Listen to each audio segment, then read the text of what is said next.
4 सीटों पर क्या कहेंगे? देखिए, इंडिया गठबंधन की बिल्कुल एक लहर चल पड़ी है। जिस तरह से हम मुद्दों को लेकर के गए थे जनता के बीच में, और वहीं पे हमने बताया कि एनडीए गठबंधन किस तरह से अपने वादे को पूरा नहीं किया। उन लोगों ने क्षेत्र में कोई काम नहीं किया है। उनके 40 में से 39 सांसद जहाँ से जीत करके जाते हैं और कोई काम नहीं हुआ। बिहार को स्पेशल पैकेज नहीं मिला। बेरोजगारी के मुद्दे पे भी ये लोग नाकाम रहे। प्रत्येक वर्ष उन्होंने कहा था कि 2 करोड़ नौकरी देंगे, 20 करोड़ नौकरी होती है, उसमें से उन्होंने कुछ नहीं किया। किसानों की आय दुगनी करने की बात कर रहे थे, महंगाई कम करने की बात कर रहे थे, और एक तरफ आप कहते हैं कि महिला सशक्तिकरण की बात करते हैं, और वहीं पे आप देखें ना कि 17 में से कितनी महिलाओं को इन लोगों ने जब अधिकार देने की बात आई, जब हिस्सेदारी देने की बात आई, तो कितने कितने सांसद उम्मीदवार इन लोगों ने दिए हैं? एक भी नहीं दिया। चिराग पासवान की मां के बारे में कुछ बातें कहेंगे? एनडीए लगातार हमलावर है, तरह तरह की बातें हो रही हैं। देखिए, ये दुखद है। किसी भी दल में जो महिलाएं हैं उनके प्रति अभद्र टिप्पणी नहीं होनी चाहिए, किसी के भी द्वारा नहीं होनी चाहिए। लेकिन मैं एक चीज आपके माध्यम से प्रधानमंत्री जी से और भाजपा के जितने भी और एनडीए गठबंधन के जितने भी नेता हैं और चिराग पासवान जी से भी मेरा एक प्रश्न होगा कि चिराग पासवान जी, आपका मुंह उस समय बंद हो गया था जब सम्राट चौधरी ने पिता और पुत्री पे, मेरी बहन और मेरे पिताजी के ऊपर इस तरह की अभद्र टिप्पणी की थी, तो आपको तब तकलीफ नहीं हुई थी?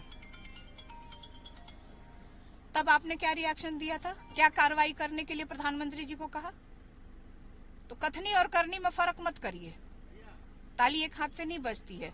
तो मैं यही कहना चाहती हूँ कि सम्मान किसी भी दल की महिलाएं हो, खास तौर पे देश की कहीं की भी महिलाएं हो, उनके प्रति किसी भी अभद्र टिप्पणी का प्रयोग किसी को नहीं करना चाहिए, और ये निंदनीय है, और मैं इसकी घोर आलोचना। पीएम आते हैं, चाहे दिल्ली से जो लोग आते हैं, उनको 2 ही चीज दिखाई देता है, आरजेडी और जंगल राज। लगातार हमले हो रहे हैं आरजेडी पे, जंगल राज की बात वो लगातार फिर से कर रहे हैं लोग। देखिए, प्रधानमंत्री जी 10 साल में कुछ किए नहीं, तो अपनी नाकामी छुपाने के लिए इस तरह की बात करते हैं, आरजेडी पे भाषण देते हैं। बट आरजेडी पे भाषण देने से बेरोजगारी दूर हो जाएगा, महंगाई कम हो जाएगी, किसानों की आय दुगनी हो जाएगी,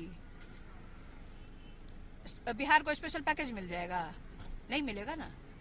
वो कब मिलेगा? जो आपने वादे किए थे उसको आपको पूरा करके दिखाना है।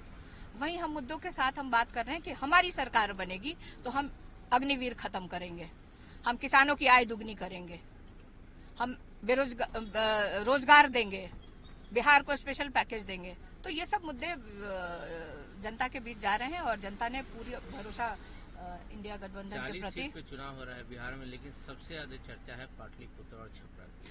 देखिए, ये क्योंकि परिवार के सदस्य यहाँ से लड़ रहे हैं, इसलिए इसको एक चर्चा में हमेशा बना रहता है, और कोई बात नहीं है। जैसे आम 40 सीटें हैं लोकसभा की, उसी तरह से ये भी हैं। हम लोग भी प्रत्याशी हैं, हम लोग भी चुनाव लड़ रहे हैं, ऐसी कोई बात नहीं है। पहले तो एनडीए ने सवाल उठाया कि